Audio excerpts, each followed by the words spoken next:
Kaya't sino man, kapag lumabas ako, alam mo, makakamit si Jesus at ang kaharian ng langit. Ngayon, iba ang pakikipag-ugnayan. Ang nakikipag-usap sa akin ay lubhang naiiba. Nakikipag-ugnayan ako sa katawan ni Kristo, bakal na nagpapatalas ng bakal. Kaya nakikipag-usap lang ako sa... At tandaan, di ko pinipili kung sinong kakausapin ko. Ang Espiritu ng Panginoon, si Papa ang pumipili para sa akin. Di ko alam ang pinakamabuti para sa akin. Di ko alam ang ginagawa ko. Di ko alam ang sinasabi ko ngayon. Pinapayagan ko lang siyang gamitin ako at nagsasalita siya sa pamamagitan ko.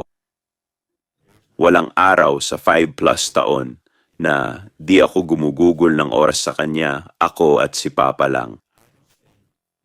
Di ko man lang ginagawa.